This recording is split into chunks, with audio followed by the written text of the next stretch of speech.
Hola, buenos días. Hoy vamos a presentar la conferencia de Paco Sandoval, que es un arquitecto que ha estudiado la arquitectura de tierra en la zona de Caravaca de la Cruz y Cejín, todas sus manifestaciones a nivel de arquitectura religiosa, a nivel de arquitectura militar y también a nivel de viviendas, con todas sus variantes.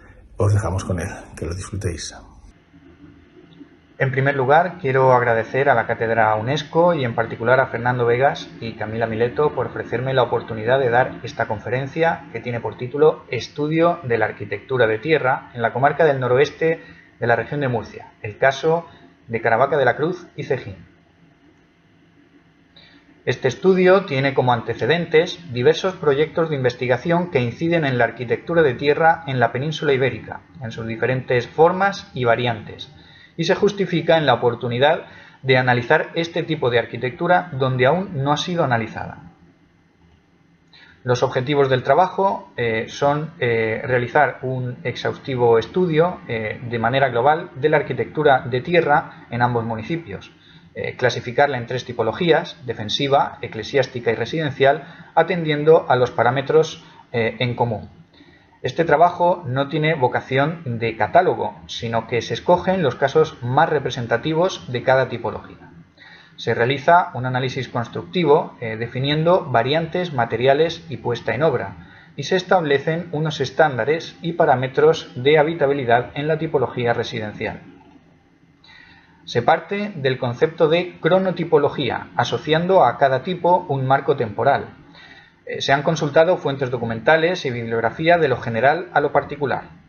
El trabajo de campo ha consistido en el reconocimiento visual de los centros históricos y la selección de casos representativos, los cuales se miden, se fotografían y se documentan. Se han realizado entrevistas y se ha recopilado información adicional aportada por profesionales y técnicos. Quiero agradecer especialmente al arqueólogo Francisco Peñalver Aroca, director del Museo Arqueológico de Cejín, su predisposición y la aportación de documentos, informes y fotografías de diversas excavaciones y edificios para comprender mejor el devenir de esta población, y al arqueólogo Francisco Brotons Yagüe, del Museo Arqueológico de Caravaca, por su contribución mediante el empleo de una lupa binocular Leica EZ4D, propiedad del Museo Arqueológico, para obtener los resultados que aquí se van a exponer. Fruto de este análisis se elabora una colección de fichas según tipología y variante constructiva, en la que aparece la composición, métrica, encofrado o estado de conservación. En cuanto al contexto geográfico, la comarca del noroeste se encuentra en la región de Murcia, en el sureste de España. Su población es de 70.000 habitantes y la componen 5 municipios. El enfoque se centra en los municipios de Caravaca de la Cruz y Cejín por los siguientes motivos: la escasa distancia entre sus centros urbanos, de apenas 6 kilómetros, la simbiosis que se ha producido a lo largo del tiempo entre sus gentes y sus circunstancias, y porque la suma de los dos constituye cerca del 60% de la población de la comarca. El área de estudio es el punto medio entre Valencia y Granada. En la Edad Media, si bien no era el menos accidentado, sí era el camino más directo entre Balansilla y Elvira. Alfonso I de Aragón lo transitó en el siglo XII, en su regreso de la expedición a Almería con 10.000 soldados. Hay evidencias de poblamientos desde la Edad Antigua. Begastri fue un asentamiento íbero que llegó a ser un importante municipio romano y luego visigodo. Sin embargo, fue abandonado hacia el siglo XI. En el citado camino histórico se hallan los núcleos de Caravaca y Cejín. En cuanto a la toponimia, Martínez Celdrán propone que Caravaca proviene de la raíz iliria carab, cuyo significado es piedra. Cejín proviene de la tribu de los sinayíes, que se estableció hacia el siglo X en el cerro donde se desarrolla la actual población. De esta manera, cuando los almohades llegan a la zona en el siglo XII, los núcleos habitados que se encuentran se corresponden con los actuales de Caravaca y Cejín. En dirección a Granada, el camino histórico, que busca los cursos de agua, tiene un paso estratégico al cruzar el río Quípar, denominado Estrecho de la Encarnación. Con el Tratado de Alcaraz, la zona se incorpora a la Corona de Castilla. Se conforma así una bailía con Caravaca y Cejín a la cabeza en manos de la Orden del Temple, quienes custodian el Lignum Crucis, que llegará a ser conocido como Cruz de Caravaca. Las circunstancias de esta zona fronteriza con el Reino de Granada, que es continuamente llamada la repoblación cristiana, y los milagros que poblaciones aledañas como Lorca empiezan a atribuirle hacen que la cruz de Caravaca gane mucha fama. Es destacable que cuando Jaime II trata de conquistar el reino de Murcia en 1296, la bailía de Caravaca y Cejín lo acoge con agrado, al contrario que el resto del reino de Murcia, que se mantiene fiel a Castilla, y se levantan armas. Esto es debido a las buenas relaciones entre la Orden del Temple y la Corona de Aragón. Tras la disolución del Temple, la bailía pasa a realengo y en 1344 pasa a manos de la Orden de Santiago, situación que perdurará hasta la disolución de las órdenes militares a mediados del siglo XIX. Me gustaría destacar la cita de Pedro I de Castilla, que ha sido tomada de manera literal por varios autores al indicar que tras la peste negra de 1348, Caravaca y Cejín se hallan derribadas y yermas sus tierras, es decir, prácticamente despobladas. El doctor en Historia, Diego Marín Ruiz de Asín, en su libro La encomienda de Caravaca en la Edad Media, incide en que solo 4 años después de la Gran Mortandad, las actas del concejo de Caravaca describen procesos de relativa normalidad en el acontecer de la villa, y muchos de los apellidos que aparecen antes de la peste negra se conservan años después, por lo que cifra la mortalidad entre un 40 y un 50%. Por ello, la cita de Pedro I es deliberadamente exagerada para mantener fuerte la frontera, llamando a repoblación. Esto es importante para seguir la pista de las técnicas constructivas y su proveniencia en un ámbito como el rural, donde se heredan los conocimientos constructivos y donde se debe comprobar la correa de transmisión. A finales del siglo XV, tras los pactos con el reino nazarí de Granada, el rey Fernando el Católico visita Caravaca a su vuelta de la campaña. Con la desaparición del peligro fronterizo, las poblaciones de Caravaca y Cejín experimentan un importante incremento demográfico.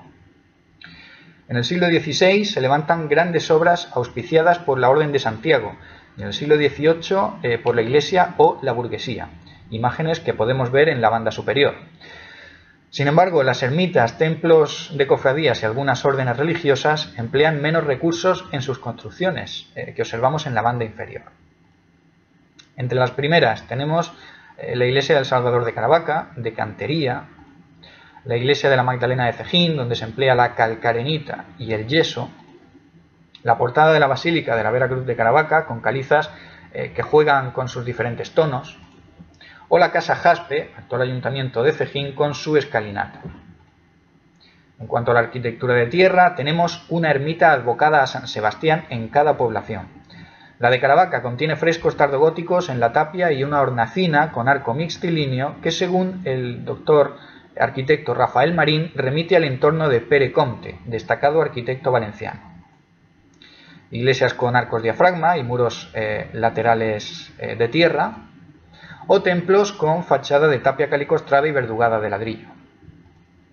En el siglo XX se produce la demolición del castillo de Cejín, la cual constituye uno de los mayores atentados contra el patrimonio en España. Se aduce que era necesario más espacio en la Plaza Mayor, junto a la iglesia, para ubicar un mercado que compitiera con el de Caravaca. En el contexto de un régimen autoritario, cuenta con los preceptivos permisos para su demolición. La redacción de la memoria del proyecto inquieta, como indica Peñalver Aroca, por describir las operaciones a realizar como desmonte de un montículo ruinoso, refiriéndose a la torre de gran porte que se observa a la derecha. Bien, se va a dedicar un apartado a la evolución urbana de ambos municipios, ya que esto es algo que suele estudiarse por separado y rara vez se realiza de forma conjunta, cuando en definitiva muchas circunstancias son comunes a las dos poblaciones. Tanto Caravaca como Cejín surgen sobre un cerro, al amparo de una fortificación, y ya durante época islámica, según algunos autores, debía de tener el rango de Madina, lo que implica que se protege con una muralla. En época medieval cristiana, siglos XIV y XV, Caravaca crece intramuros, mientras que hay constancia de una ampliación de la cerca urbana de Cejín. Hay que decir que la segunda mitad del siglo XV es el único periodo de la historia en el que hay constancia de que Cejín alcanza una población mayor que la de Caravaca. En el siglo XVI, con la explosión demográfica, las dos villas crecen fuera de sus murallas. El crecimiento de Caravaca es más acentuado, ya que son numerosas las órdenes religiosas que se establecen allí. Además, la Guerra de las Alpujarras en 1568 desplazó a un importante número de moriscos que, aunque llegan a los dos municipios, tienen especial prevalencia en Caravaca, donde se establecen al oeste y suroeste, en laderas junto a un camino principal. Durante los siglos XVII y XVIII se colmatan los principales caminos. En Cejín comienza a urbanizarse el entorno del convento de los franciscanos y se colmatan las laderas, hasta conformar durante el siglo XIX los núcleos que prácticamente se corresponden con lo que hoy llamamos casco histórico. El crecimiento urbano desde 1950 hasta hoy es notable y cada una de las urbes multiplica su superficie por más del doble. La ciudad histórica queda embebida por la contemporánea, circunstancia que se produce en la inmensa mayoría de España y que lleva a la sensibilización y protección de la ciudad histórica. Así, uno de los capítulos más recientes de la evolución urbana lo constituye la declaración de bien de interés cultural con categoría de conjunto histórico. En Caravaca de la Cruz se produce mediante el decreto 43/1985 de 12 de junio y en Cejín mediante el Real Decreto 3023/1982 de 24 de septiembre. Esta declaración, tal y como indica el artículo 20 de la Ley de Patrimonio Histórico Español, conlleva la redacción de un Plan Especial de Protección. Caravaca cuenta con el Plan Especial de Reforma Interior y Protección, por sus siglas PERIP, y Cejín con el Plan Especial de Protección y Reforma Interior, PEPRI. Ambos aprobados en 1989 en el marco de una ordenación urbanística anterior a la actual. En Caravaca está vigente el Plan General de Ordenación Urbana desde 2008 y en Cejín desde 2021, los cuales asumen en su planimetría la delimitación del conjunto histórico planteada en los planes especiales del 89. Es necesario recalcar que en los dos municipios queda excluida una zona relativamente amplia que, si bien no forma parte del núcleo original de la urbe, sí que está constituida en mayor o menor medida por edificaciones anteriores al siglo XX. Esta zona se corresponde tanto en Caravaca como en Cejín con el entorno de la Plaza de Toros. De hecho, en el caso de Caravaca, uno de los edificios residenciales identificados con tapia se encuentra en este área y, por tanto, fuera de protección, pues tampoco figura como edificio singular en el catálogo de inmuebles de interés del Plan General, circunstancia que sí se produce en la Plaza de Toros. Bien, en cuanto a la arquitectura de tierra en la zona, obedece a fábricas de tapia, en sus diferentes variantes, diferenciando el término tapial, que hace referencia al encofrado. También aparece el adobe, piezas moldeadas y secadas al sol. En cuanto a la pared de mano, no hay evidencias de su presencia en la zona. La tapia puede ser construida de diferentes maneras. Mileto, Vegas y García concluyen que la tapia con fines defensivos acostumbra a llevar piedras en su interior, acompañada de tierra y cal vertida. Por su parte, Gil y Maldonado indican que las medias agujas, que se unen mediante cuerdas de esparto, abundan en el periodo almohade y nazarí. Ignacio Javier Gil Crespo, además, describe un sistema de rollizos sobre las medias agujas con el que se prescinde de la cuerda y ayuda además a la traba, en el castillo de Ayllón, en Segovia. Este sistema se ha localizado durante el trabajo de campo en un área próxima a la de estudio, en el castillo de Alcalá, en el municipio de Mula, Murcia. Por otra parte, López Osorio describe un sistema de medias agujas sin cuerda, sino con puntales y cuñas hincadas en la tapia inferior. Los casos analizados se hallan en el casco urbano de Caravaca y Cejín y por su relevancia histórica en el estrecho de la Encarnación. Para todos ellos se ha seguido el mismo procedimiento, una situación y un contexto histórico, una descripción arquitectónica, un análisis constructivo que conlleva la composición de la tapia, la métrica y los elementos del tapial y una descripción del estado de conservación. En cuanto a la arquitectura defensiva, tenemos que decir que pertenecientes a la cerca urbana de uno y otro municipio tenemos un total de 8 casos. En su composición verificamos la bibliografía consultada, pues tiene piedras de mediano y gran tamaño en su interior y estabilizada con cal. El espesor de la cerca urbana, medida en la puerta de Santa Ana de Caravaca y la puerta de Caravaca en Cejín, es idéntico, de 160 centímetros. Y se corresponde con 2 veces la altura del módulo, que aproximadamente es de 80 centímetros en prácticamente todos los casos. En la puerta de Santa Ana, al igual que en los muros islámicos del castillo de Caravaca, se hallaron restos de cuerda en excavaciones arqueológicas de los años 90. En cuanto al estado de conservación, es diverso. Tenemos desde la ruina, a la espera de un proyecto de consolidación, hasta intervenciones de gran rotundidad, con presencia de cemento e incluso cubiertas de acero corten en el caso de la Torre de Ladrón de Aguas, unida mediante una coracha al núcleo medieval de Cejín. En cuanto a la tipología eclesiástica, aquí predomina la tapia calicostrada y hay una significativa disminución del número y tamaño de las piedras en el interior. Además, las esquinas se conforman mediante rafas o pilares de yeso. La altura del módulo es mayor que en la defensiva y alcanza los 110 centímetros. Se encuentran mechinales de sección circular y la intención de que la aguja sea recuperable. El convento de Madres Carmelitas es un buen ejemplo de la evolución de la tipología, que comienza a emplear en los siglos XVII y XVIII verdugadas de ladrillo. Además, en este mismo edificio hay una partición interior que durante las recientes obras de reparación de la cubierta se ha podido comprobar que se compone de adobes unidos y revestidos con yeso negro de considerable dureza. En la tipología residencial encontramos de la misma forma tapia calicostrada y esquinas con rafas de yeso. Hay edificios del siglo XVI donde los muros de carga son de tapia, pero también otras obras donde la tapia aparece solo en la medianera. En esta tipología aparece el tapialete, entendido como tapia de yeso vertido con tierra común en la planta bajo la cubierta, donde los paños o módulos se delimitan por rollizos de madera en unos casos, como la casa de San Juan de la Cruz, mientras que en otros conforman un auténtico entramado con montantes y diagonales, como la casa de las boticarias en Cejín.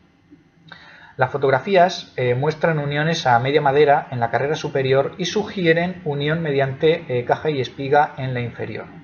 Un análisis para el cual he contado con la ayuda de mi compañera, la doctora arquitecta Alicia Hueto Escobar. La orientación de las tablas del encofrado en estos casos varía indistintamente entre horizontal y vertical.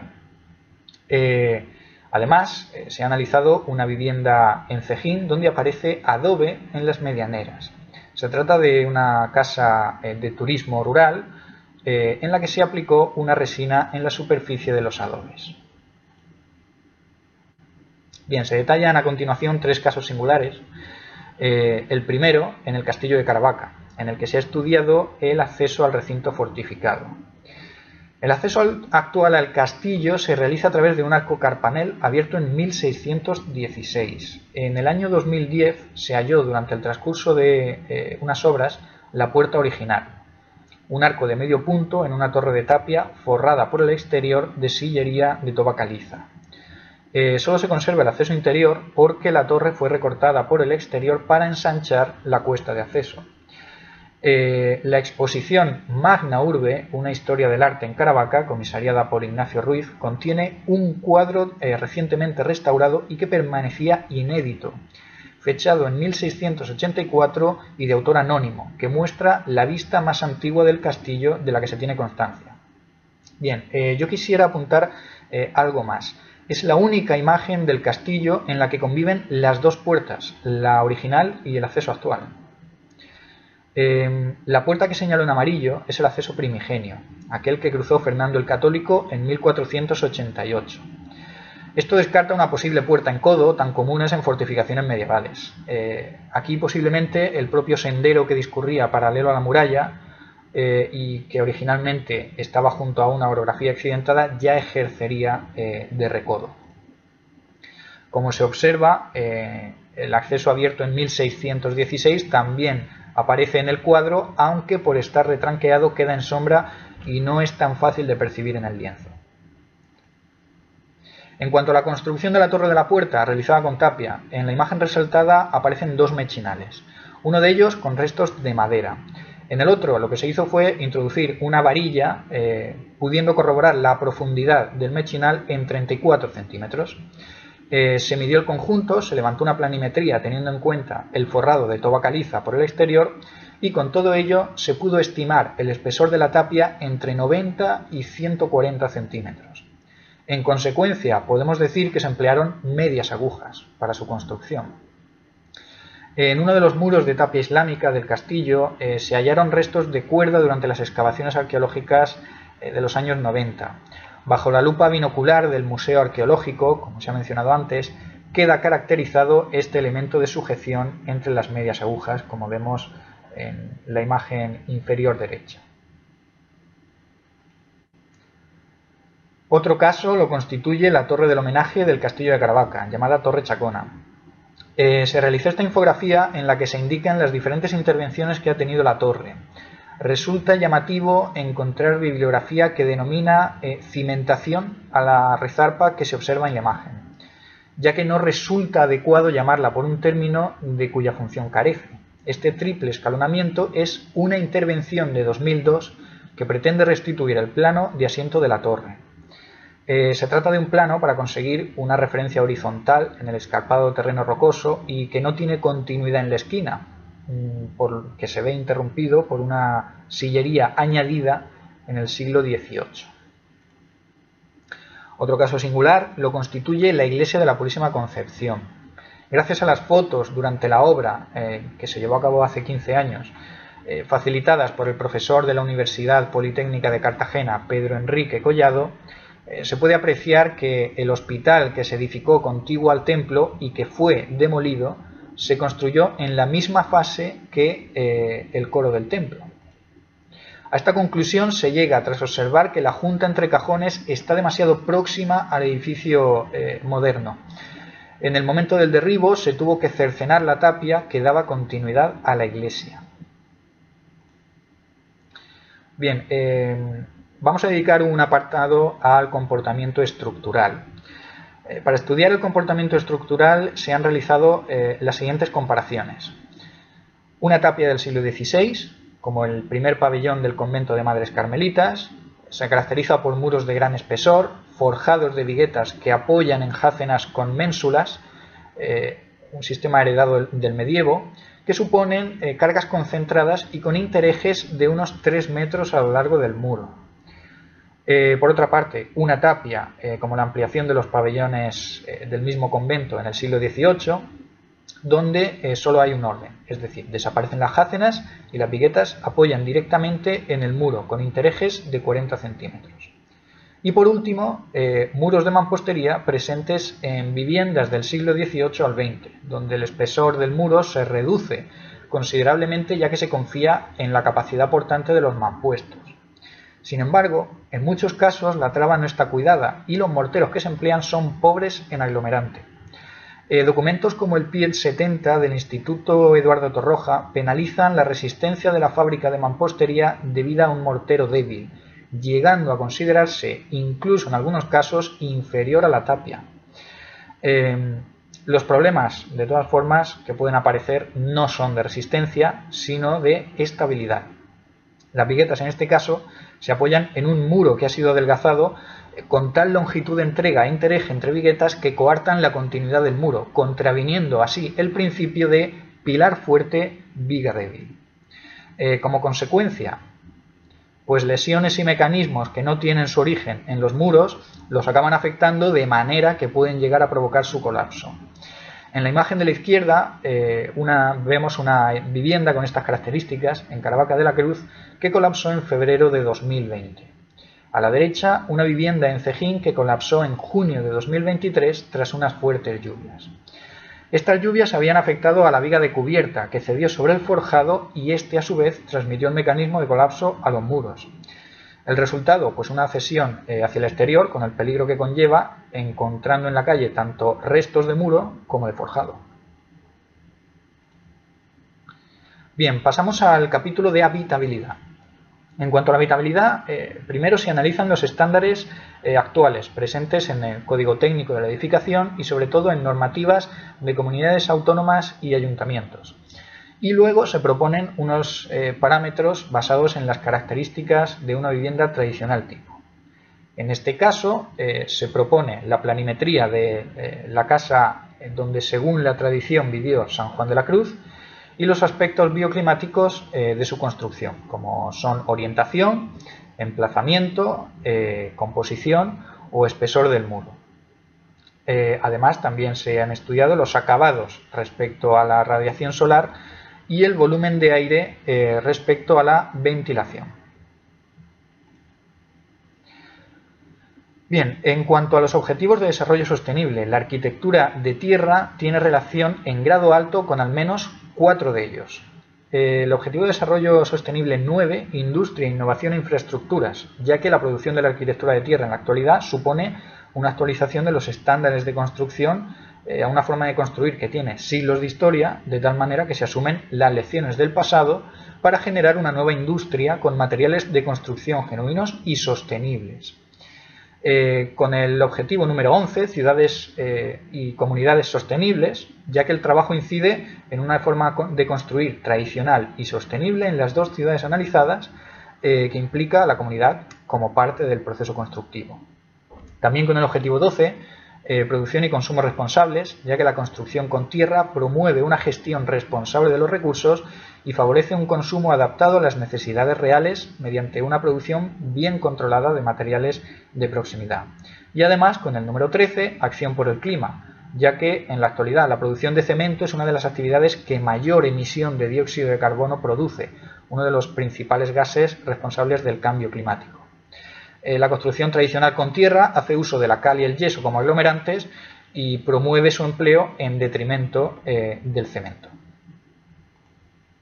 Además de tener cierta relación en grado medio, digamos, con otros objetivos, ya que la construcción con tierra pues, favorece una industria responsable en la explotación de los recursos, su extracción requiere de muchas menos emisiones de gases contaminantes que tienen un efecto en la calidad del aire, la demanda de energía es menor, por su menor empleo de medios auxiliares contaminantes y además por las buenas prestaciones en el uso. Por añadido, la construcción con tierra en sus diferentes variantes y técnicas es universal. Su promoción redunda en un acercamiento entre culturas y en un trasvase de conocimientos. Y como conclusiones, pues en las tres tipologías establecidas se han encontrado similitudes en ambos municipios. La cerca urbana y sus características idénticas en Caravaca y Cejín, tapiales con medias agujas en época islámica y agujas pasantes y recuperables en época posterior, el aumento de las medidas del cajón en las dos últimas tipologías, la paulatina decadencia en viviendas en las que queda relegada la tapia a la medianera y también el adobe en favor de la mampostería, donde garantizar la estabilidad se antoja más complicado que en la tapia, ya que intervienen diferentes materiales cuya cohesión no se garantiza por compactación, sino que es necesaria una adecuada traba entre piezas que en ocasiones no se percibe. Un mismo edificio nos permite analizar estos estadios. Además, todo ello propone pues, futuras líneas de investigación pues, para la construcción con tierra, construcción con tapia, que hoy en día actualmente no queda reflejada en la normativa. Y sería, desde luego, un objetivo deseable, pues dadas las buenas prestaciones que en este trabajo se han propuesto. Bien, pues nada más. Muchas gracias por su atención.